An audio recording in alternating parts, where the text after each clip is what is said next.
At 3:18 a.m. on the 3rd of October 2025, a massive Chinese logistics convoy quietly entered an artillery depot near the Dnipro River on the outskirts of Kherson. More than 50 heavy trucks were loaded with ammunition, rockets, and fuel. Encircling them was a shell of steel ZBL-09 armored vehicles, HQ-7 launchers, and Type 95 anti-aircraft guns.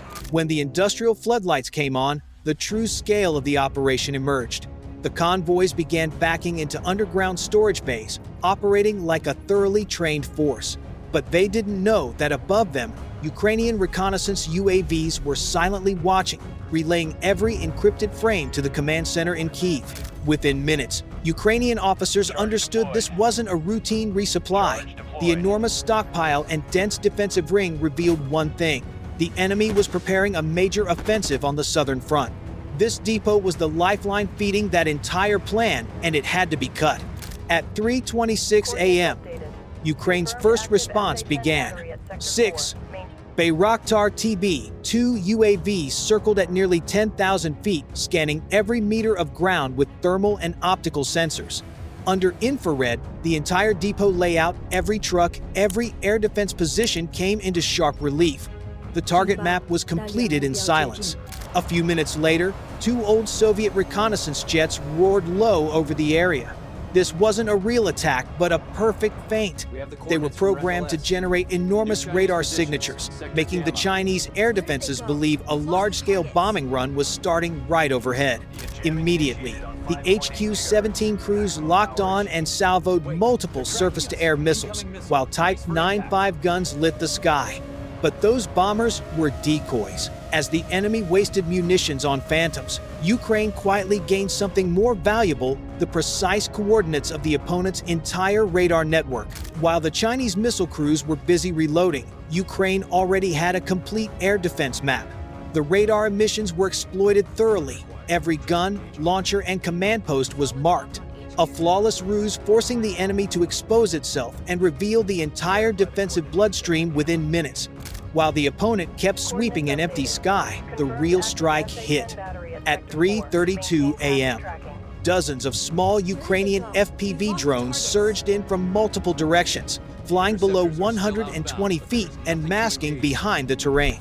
They were too small for radar to catch, too fast for machine guns to track. The real battle began from the dark. The lead drone locked onto a target, a tanker holding more than 40 tons of diesel. The touch of a shaped charge triggered a massive blast. Flames towered hundreds of meters high, lighting the Kherson sky. The pressure wave swept clean the adjacent line of trucks, heralding hell at the depot's core. 2 more UAVs slammed into a truckload of 152mm shells. A second detonation followed the first, flinging hundreds of rounds into a firestorm. Steel containers burst like infernal fireworks. Shrapnel, shockwaves, and oily smoke merged as one. In seconds, the entire depot became a sea of fire.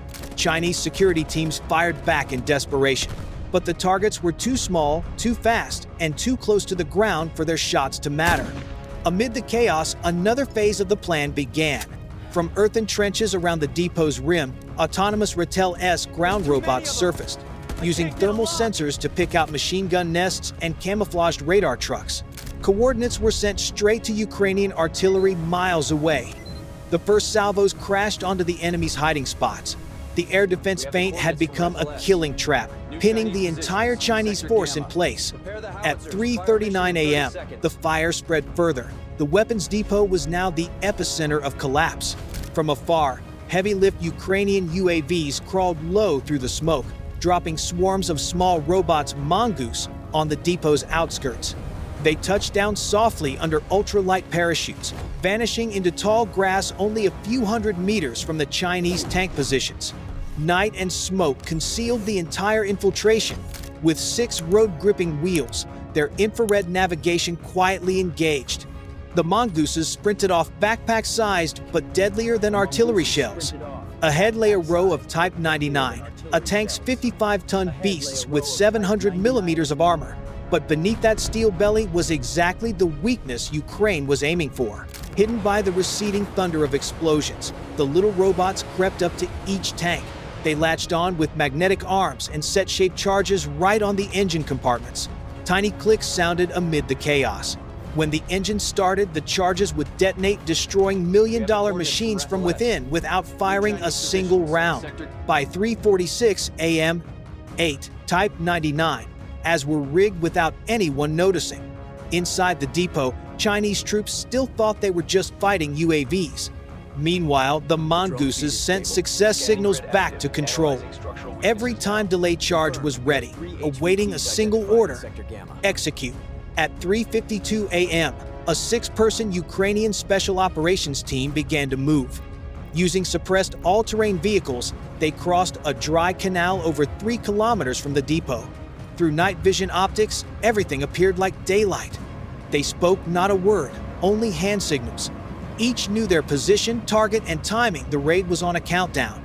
The first post appeared 2 sentries with QBZ-95 rifles. 2 operators closed in and squeezed MP5 SD triggers. The sound was swallowed by the night. The remaining 4 split, 2 toward the fuel yard holding 40,000 gallons of diesel, 2 toward the communication station. No one knew they were already inside the fence. They wired thermobaric charges to the fuel tanks, synchronized timers across the charges, and cut comms with mines on the transmission station.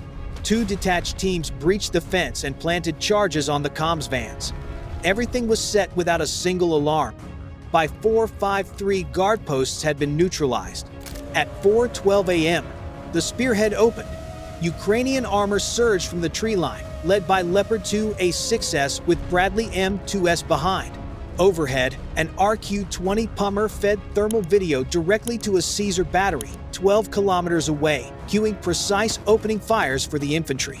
Artillery roared, concentrating on mortar pits and pre-identified air defense sites. The fire and smoke carved a corridor.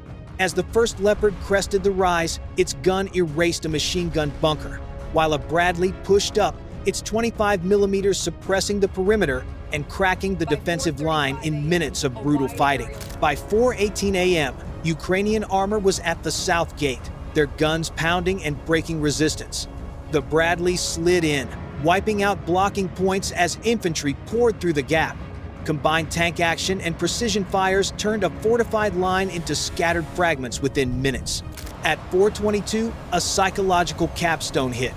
2 MiG-29 seconds overflew at 20,000 feet, emitting signatures mimicking a cruise missile strike, forcing the enemy to look skyward. As radars slewed and the JY-300 EW system flooded the airwaves, Ukraine was ready to exploit the opening.